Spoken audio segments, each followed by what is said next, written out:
Hey guys, welcome back to my channel, and today we're going to be going through a common JavaScript question that a lot of developers have had to answer in job interviews. So let's go through it. So the question is, check if string is palindrome or not.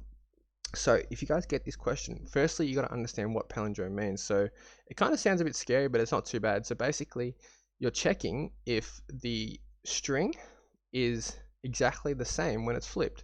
So for example, these are the answers, these are results we should get. So we should get true, false, true. So ABBA is the same flipped. Okay. Zach is not the same flipped, so that should be false. And ABCBA is the same flipped. So we should be getting true on that last one. So let's go through it. So let's set up a function expression, and we're going to call it palindrome. And we're going to make it equal to, we're going to pass in string, an arrow, and we're going to open up the function body just like that. Alright, now what we want to do is, the first thing we want to do is we want to find out what the middle is, because we only want to loop to the middle. So let's go to middle and let's do math.floor, because we want to actually round down. Because for example, if we want to calculate something, we want to work out, we don't want decimals, we don't want percentages. So let's go with string.length divided by 2. So this is literally calculating 50% of it. So we want to only count the bottom, you know what I mean? Because obviously the middle is going to be the same. So let's go with ABCBA.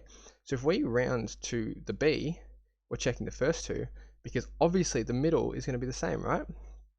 Cool, so I think that sort of explains it. Now we're going to set up a for loop. So we're going to go for let I equals 0, I is less than middle, and I plus plus. So that this, if this looks like gibberish to you guys, all this is doing is looping. It's a normal loop, for loop, and we're looping over to the middle index, okay? So the middle index is going to be B in this situation, it's going to be B in this situation, it's going to be A in this situation, okay? Cool.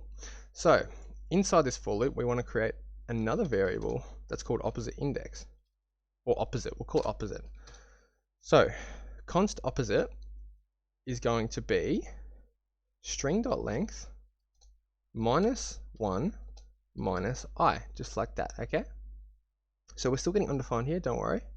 Now we can actually work on our if statement. So if string at the index of I is not equal to string at the index of opposite, what we want to do is we want to return false.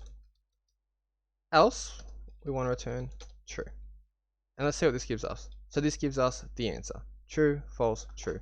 Now, let me explain to you guys quickly what this does. So if string at the index of I, so we're checking if string at the index of I is not equal. So this is checking for not equal. This exclamation mark and double equals is checking if it's not equal to string at the opposite. This is the variable we initialized over here. We're checking if that's not equal, because if Z is not equal to K, then obviously we know it's not a palindrome, so we're going to return false. But if A is equal to A and B is equal to B, because we're looping to the middle, this if statement is in this for loop, then obviously we know it is true, so we're going to return true just like that. And that is the question, guys. That is the answer. I hope it helped you. This is a common question in JavaScript interviews, so make sure you guys get your head around it. Don't just copy it, and really try and understand it. So thank you guys for watching, and I'll see you in the next video.